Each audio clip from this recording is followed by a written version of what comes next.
Hi, I'm Erin Halvorsen with Rag Rugs by Erin, and today I'm going to be talking about something a little bit different other than just rag rugs. I'm going to be talking about selling your crafts because I get a lot of emails about selling your rugs and whatnot, and because I've done crafting before and I've done shows and craft fairs, and I've also helped, I have a family member who made some gorgeous lotions and beautiful soaps and whatnot, and they were having trouble selling. And I went to some shows and helped them out, and that made a big difference. So the technique that Lyle and I, which is Mr. Cameraman, have used in the past with selling are things that seem obvious to us, but for maybe some of you, they're not so obvious. And so I wanted to share some ideas and thoughts, and it doesn't have to be at a craft show even that you're selling your stuff. It's just in general ways to sell your things that you enjoy making. Now, very few of us, to be very honest with you, in my opinion, and remember, these things are all my opinion. They're my experiences. It doesn't mean what you're doing is wrong, and you may be highly successful at different techniques, and I think that's awesome. I just share these things that I learned so they might help some of you that are either new or don't do this type of thing. Lots of us make beautiful things.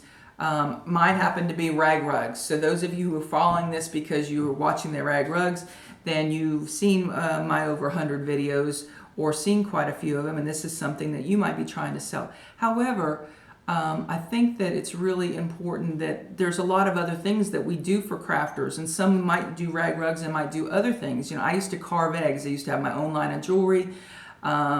And I've done other things, and I've done fairly well, and at some shows I've done better than others. But selling right out of your home is something else. Let me tell you things that seem obvious to me, but maybe not so much. Some of you I see when I go to booths or at craft shows, you just sit there. Don't make eye contact. And you may have the most amazing stuff. Amazing stuff.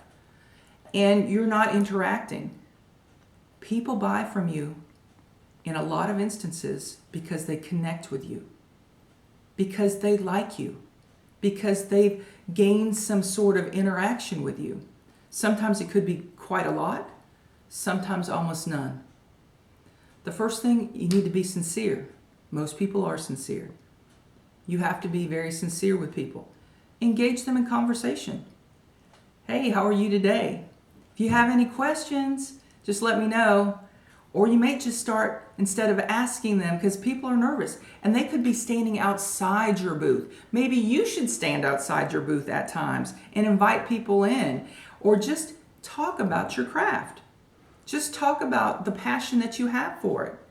You know, what is it that, in this instance with rag rugs, it might be, you know, these are all recycled materials, or I use t-shirts to recycle t-shirts, and I make these rag rugs, and blah, blah, blah, blah, blah. I use sheet yarn only. I use clothing, and they're all washable. And besides being beautiful, you can wash them.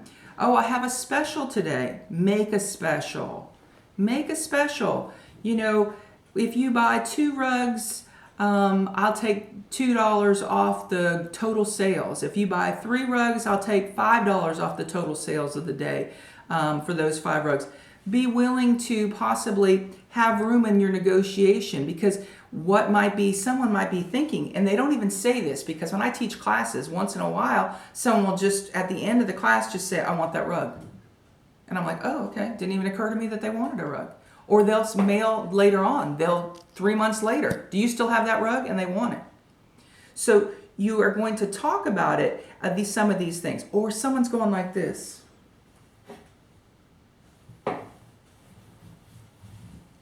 That means they're contemplating. They're thinking about something. That would be the time to say something like that if you hadn't already. You are wanting a sale. In order to continue to do what you do, you are wanting a sale to be able to sell it. Part of the reason why I need a sale once in a while is not so much for the money, to be very honest with you. My creativity goes when I get too much inventory. So when I get low on inventory, my creativity gears up. My focus is not on selling.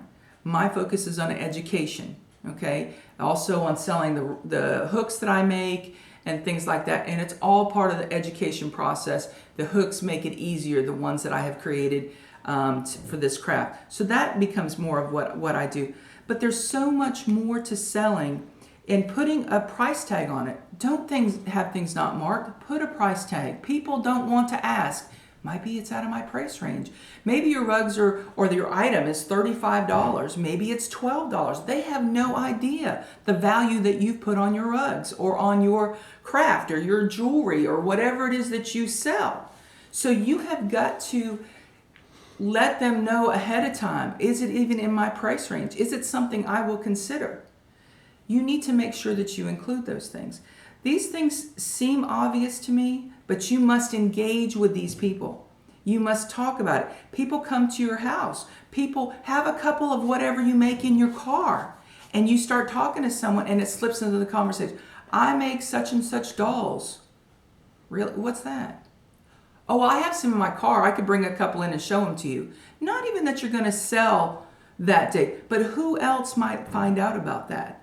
Who else is going to know that you do these things? You have to be self-promoting. One of the key things also is you can't be doing this solely for money, because you will be sorely disappointed. If your motivation is purely money, you will be disappointed in most instances. You have to be doing it for the love of it, for the ability to make more, to buy more supplies and make some money. And one more thing, I get asked all the time, how much do you price your rugs at? And some people have formulas.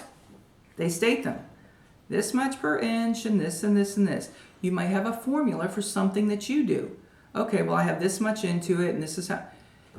It has got to be more than a formula. This is an art. This is a craft.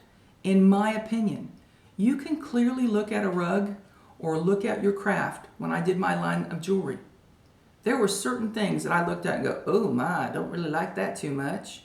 And then other things I'm thinking, wow, that turned out spectacular. It should depict that.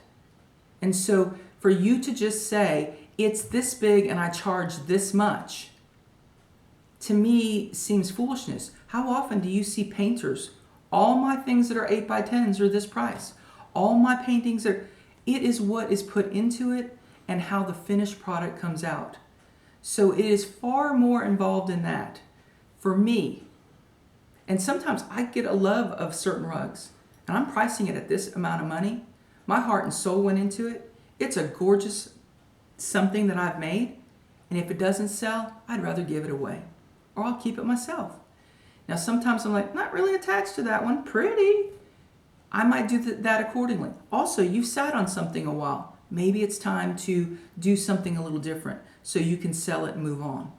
So these are things to consider, and some of you will think this was boring, but I'm hoping some of you will think, wow, that was very helpful.